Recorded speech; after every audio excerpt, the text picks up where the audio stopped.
ప్యాన్‌లో ఒక పెద్ద గరిటె నిండా శనగపిండి వేసుకొని చిన్న మంట మీద 2 నిమిషాలు వేయించుకోవాలండి. మాడిపోకూడదు. అలా అని రంగు మారాల్సిన అవసరం కూడా లేదు. ఇలా వేయించిన శనగపిండిని గిన్నెలో వేసి ఒక పెద్ద గ్లాసు నీళ్లు పోసుకొని ఉండలేమీ లేకుండగా చేత్తో కలుపుకోవాలి.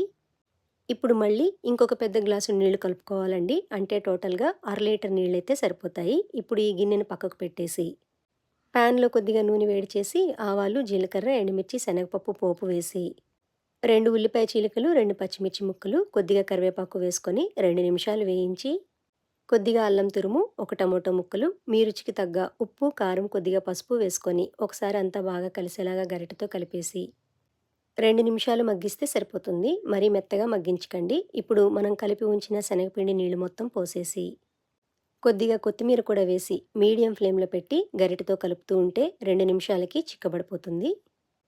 ఇంతేనండి, ఎంతో కమ్మగా ఉండే చింతామణి చట్నీ రెడీ అయిపోతుంది. 15 నిమిషాల్లో అయిపోతుందండి.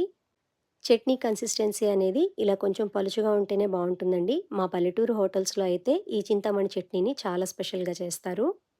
ఈ చింతామణి చట్నీని మీరు ఇడ్లీ, దోస, పూరి ఎందులో నంచుకున్నా చాలా బావుంటుందండి. తప్పకుండా ట్రై చేసి చూడండి.